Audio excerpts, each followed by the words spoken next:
What's up, everybody? Welcome to UFC 317 Fight Week, everybody. It's a beautiful week. It's a beautiful week. This man is so excited. Look at him. He's so excited that he can't even breathe. Oh my god! Because he knows we're about to go to war. Civil war. He's mad at me right now. Civil war. Oh, for everybody watching this video, thank you for watching. It's Knockout Sessions MMA episode. As always, hit the like, share, and the subscribe button. Civil war, ladies and gentlemen. Civil war. Para la gente que habla en español, subtítulos están en la esquina. Thank you for everybody on the support. But we're going to get right into it, and we begin with topic number one. Jon Jones retires. We say goodbye to a fraudulent fighter. Yep. Didn't want to fight Tom Aspinall. I don't want to hear it no more. GSP is the undisputed GOAT. All right. Done. All of the Johnny meat riders, you're done. Jon is one of the greatest of all times, but you know, as we talked earlier about this, when you get popped for multiple PEDs, you lose credibility in your Hall of Fame fucking announcements. When you piss through that cup, baby, not once, but multiple times, and when you have cocaine in that system, and when your sparring partner is your wife, you lose credibility, okay? To become the greatest of all time. You are not Captain Canada, all right, who was polite outside of the octagon, a vicious killer inside the octagon, a man that was not a bully, okay? GSP is the end-all, be-all, undisputed, greatest of all time. There's only two people that can touch him. We'll get to that later. Three people that can touch him. But you know, we did all this to avoid Tom Aspinall. What's your thoughts? I mean, you kind of took my ideas and put them out there. It's almost like we talked about it before. Like I've previously mentioned to you on our own one-on-one time, I just hate the fact that this was the way that, you know, Tom Aspinall, you know, became champ, you know. That means he's a fake champ. Because I wanted a good passing of the torch, you know. I wanted Tom to show the world that he could be, you know, beat someone like Jon Jones. Because even with PEDs don't take, you know, don't add to the skill. It just adds to the performance, right? The stamina. It's like you suddenly have an extra breath. Like a black rhino pill. Ooh, yes. Or a honey pack. Yes. Makes you go multiple rounds that you weren't capable of. So. Oh, son of a bitch! I hate life. But yeah, so good for Tom. I just hate the fact that fucking Jones had to announce his retirement for him to get stripped. That's it. That's my train of thought. Technically, Dana didn't do anything about this. Jones just said, "I don't want none of that shit." Yeah, but I think Jones will be back. Why would he come back though? What's out there that's so carried in front of you, little price to fucking grab? He'll eventually pull Amanda Nunes, and it'll depend on two people. It'll depend on Tom Aspinall if he can make his star greater. I think his next fight is probably going to be against Cyril Gane, mutual fighter between Jones and Aspinall. And he's also going to wait and see how the Pereira situation plans out, because Pereira can get the get back with Ankalaev, vacate that title, go to heavyweight, beats Aspinall, becomes the greatest of all time, 3-division champion. That's one of the two names that I was talking about earlier that can touch GSP. Then Pereira, or Jones is going to be like, you know what? I want to fight that handsome Brazilian. See, Pereira cannot be the greatest of all time. After becoming 3-division? No, because he would need to have beat a prior generational talent. So Jones has to come back and fight him. It's Adesanya. Nigga, what'd you say? Adesanya? What about who? We already beat Adesanya. He's already got that previous generational I'm talking talent. about in a new weight class. You have to beat the previous generational talent. Cain Velasquez can come back and get Jon Jones. Why can't it be Jon Jones? It'll be Jon Jones. Exactly.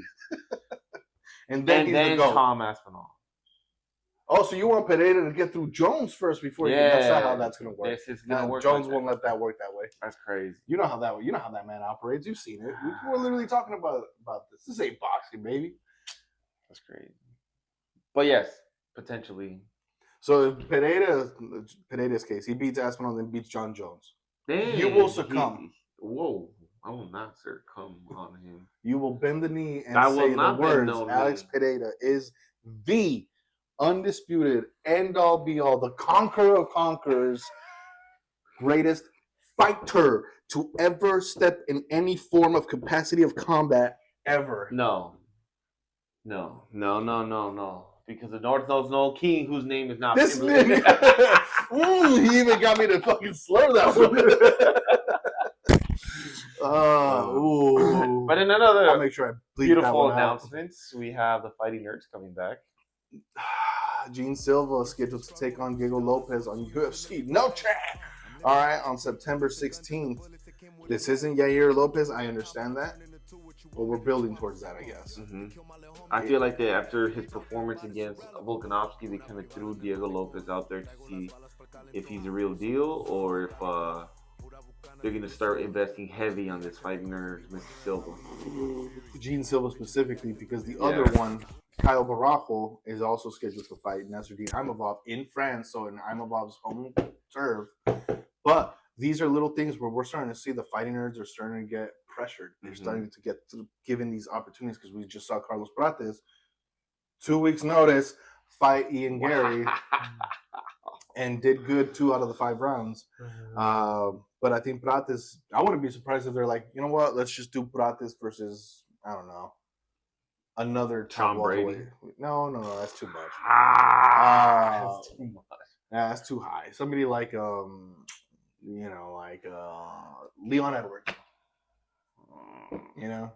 I wouldn't be surprised because they're already throwing Barajo against the number 1 ranked middleweight. Gene Silva's getting literally rocket up his ass against Diego Lopez. I just realized that means that Mauricio Suleiman Rufi is probably going to get like a Michael Chandler or Rafael Fiziev next. Probably a Chandler. I would say Chandler. Probably what's going to happen. But yeah, the whole point is that UFC is basically either investing in their top contenders or they're investing in the Fighting Nerds now. Yep. So they're starting to see which kind of parity who's the surviving.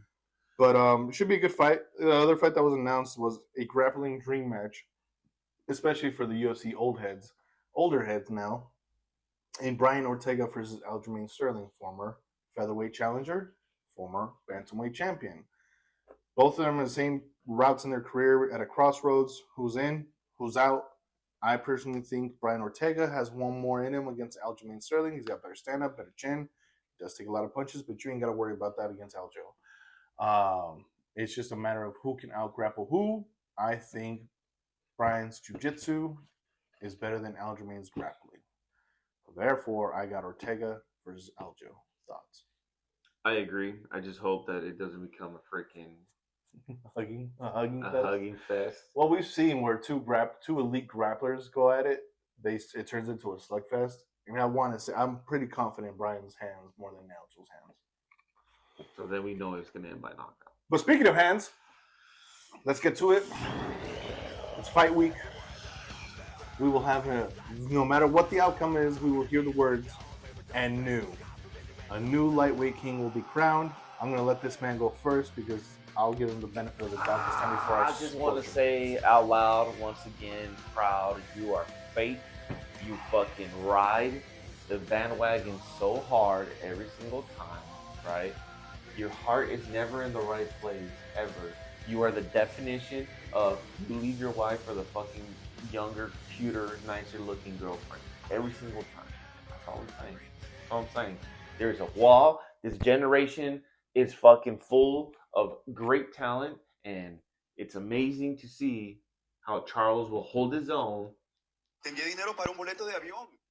You disrespectful piece of shit. This is what I'm talking about, guys. His heart is not in the right place. He's always with some bullshit. Look at him. He doesn't even pay for fucking YouTube Premium. I'm over here dealing with fucking ads. Fucking choncho. Are you done? No. Why are you so angry? How about you pay for some real service?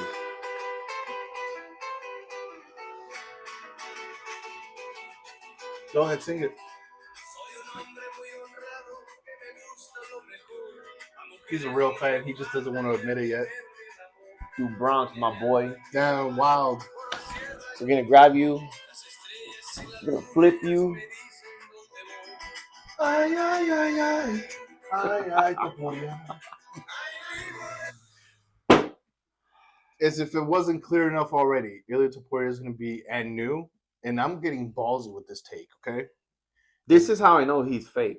But go for it. Ilya Topuria, first round knockout, Charles Oliveira. It's going to be the late first round knockout. I know what he's been saying. We've been talking about this fight, the dream fight, for months now. And Ilya has came out and said that he can either spark him or he can submit him. I believe half that. Topuria do not go. I know Topuria is great on the ground. His Greco-Roman wrestling is great. I hope his ego is that fucking stupid and big. I actually just thought of something. Oh my god. If Topuria goes on the ground and submits Charles, submits it. If he submits him, dog, What? I will drag my fucking ass all over your fucking face on camera. Anyways. it just dawned on me, but I don't think it'll. I'm just being very patient because now we're only 2 days away, and Julio is being a piece of shit. I don't hate Charles for Yes, the you do. record. I root for Charles 9 times out of 10. This just so happens to be the number one. And it's not because, fake fan or whatever he was talking about earlier in his rant. I tuned him out, honestly. It's because this is Ilya Topuria's time. He is the other name that I mentioned earlier in this video that can touch GSP status. Because if he becomes a 2-division champion, he sparks Oliveira, sparks Gaethje, sparks Patty Pimblett, sparks Armin Saryukin. Let's go after Islam. Let's go at 170. Let's go. I mean, he's probably small. He might lose him, in all fairness. But these are just names that I've been talking about for years that people doubted me, like Alex Pereira, Ilya You're Topuria. literally like at freaking 30% success rate. I'm at 80% success rate. The only one that has ever truly failed me, ironically enough, and I'm not even going to say Fazeev, failed Sean is Brady. not Fazeev, Sean Brady. Fail is a strong word. Is a strong word because Fazeev's title run starts now, who just won last week. Thank you very much. Beat the shit out of that stupid little Chilean beaner. So his title run starts now. Sean Brady is literally right there on the fucking for a title shot. So where the fuck am I failing, my boy? Because he has to go through Ian Gary. First of all, he needs to go through real competition. Ian Gary's playing catch up to Sean Brady. There's levels to this, my boy. Literally fucking has better competition at his belt. Sean Brady's had a tougher schedule. He Bilal? Really? Kick him out, man. Did that fight not age well? No. Champion. Anyways, the bottom line is there's levels to this. Ian is in a tier below. There's levels to this. Fucking the Bronx was never meant to be a fighter. He had fucking disabilities as a young kid. Yeah. He came out. He went on a 30 fucking losing streak before he even started winning, and now is gonna be in the Hall of Fame, boy. There is levels to this. There is a wall. There is hunger. There's a difference. Okay. Thank you. And now it's Ilya Topuria's time. Okay. The recap video is going to be amazing because Julio is a sore loser. He will never come on camera and be like, the better man won. How many times have I came on camera after one of my guys loses? I literally had whole UFC nights ruined. Masvidal, the retirement night of that. We don't have a video of that night. There's no video of that. Oh, Knockout Sessions wasn't born yet. We just talk shit to you about it. Yeah. Knockout Sessions wasn't born quite yet. It was in its sperm stages. It was that night that I realized that I want to fucking catch those moments on camera to Julian. So we basically got married, and now here we are. But speaking of the UFC 317, we have the co-main. We have Mowgli. No, let's honestly give respect.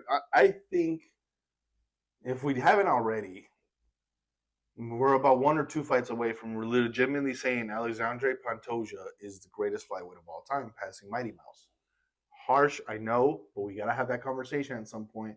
And Pantoja beating his opponent, Kai Kara France, adds to that legacy. I think we both agree that Pantoja should be the favorite. I believe it'll be a decision on Pantoja's part because Kai Kara's a dog. Trains with Dan Hooker, Israel Adesanya, and everybody up in the Australia. I mean, outside of a strong hands, I don't really see anything else favoring Kai Kara. You know, this flyweight division really needs a shakeup. I wish Henry Cejudo would just go back down and weight. You know, outside of that, their recap videos are real prize. The recap videos are really where we're gonna be on one. Yes, and like I said, if you didn't hear me earlier, because this man is petty, he won't announce it. Let's everybody just give a thumbs up to Rafael Fiziev back in the winning column where he belongs. Title run starts now, and eventually we'll see Fiziev of the Viking take on the King of the North. Fiziev starches Patty. That'll be the next fight where we'll really be in civil war if it ever happens. So it's going to be a great one because Patty's actually it. So if you like this video, hit the like, share, and the subscribe button. We appreciate everybody for the love. Para la gente en español que les las todos los subtítulos, peguen el like, comparten el video. All the social media handles are in the description. TikTok, doing a great job. Instagram, doing a great job. Let's keep it going, guys. We appreciate your love. We'll be back for Milton's crying episode. I'm actually going to try to see if I can capture a picture of Milton this weekend so I can use it as a thumbnail for the next video. Actually, that one might be the one. That one might be the one. So until then, y'all, peace.